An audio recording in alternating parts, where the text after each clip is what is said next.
जय श्री कृष्णा। स्वागत है आप सभी का हमारे YouTube चैनल पर। आज की कथा है ज्ञान, विद्या, बुद्धि की देवी माँ सरस्वती के प्रकाट्य दिवस वसंत पंचमी की कथा। माता सरस्वती की जन्म कथा।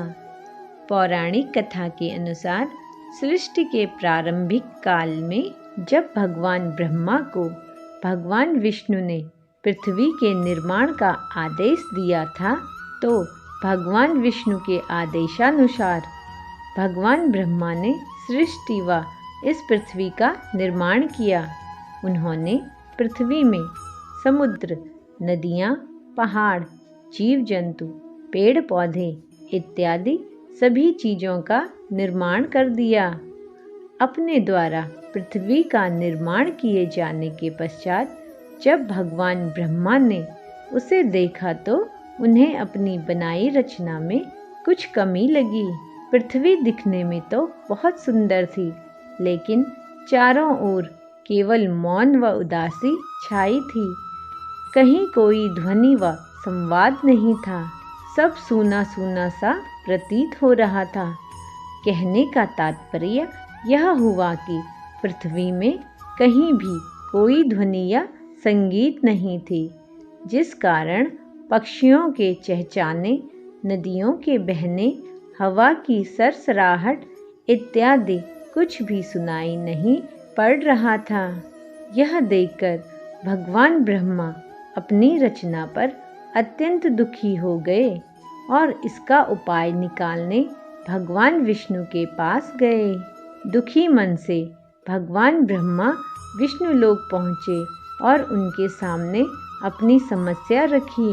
उन्होंने भगवान विष्णु के बताया कि अब यह सृष्टि उन्हें ही चलानी है, लेकिन वे उन्हें यह सुनसान सृष्टि नहीं सौंप सकते, इसलिए इसका कोई मार्ग निकालें।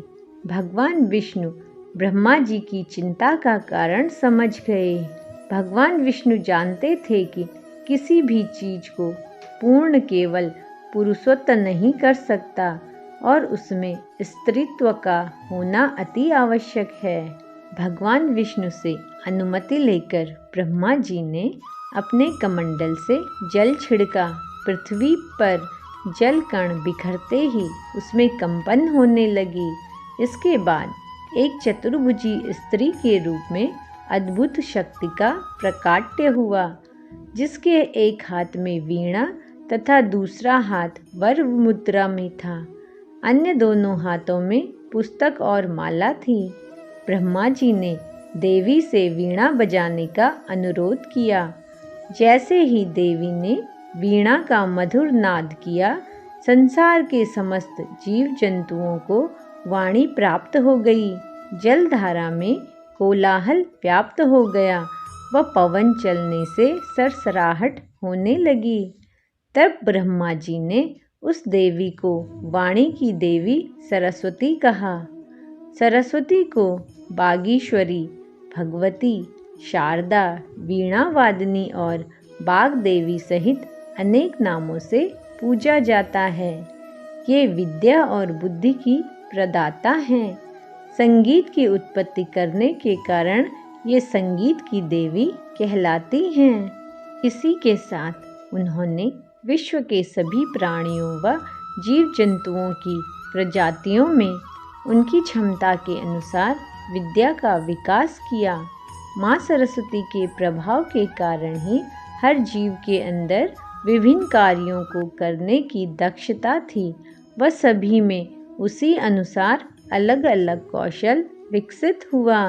इस कारण हम सभी माँ सरस्वती को विद्या, बुद्धि, वीणा व संगीत की देवी मानकर उनकी पूजा करते हैं। हर गुरुकुल व विद्यालय में विद्यार्थी माँ सरस्वती की आराधना मुख्य तौर पर करता है। संगीतकार भी माँ सरस्वती को अपनी आराध्य देवी मानते हैं। संगीतकार भी माँ सरस्वती को अपनी आराध्य देवी मानते हैं। तो यह थी माँ सरस्वती की जन्म कथा। उम्मीद करते हैं आपको वीडियो पसंद आई होगी। तो इसी कथा के साथ वीडियो को लाइक और चैनल को सब्सक्राइब करना ना भूलें। जय माँ सरस्वती।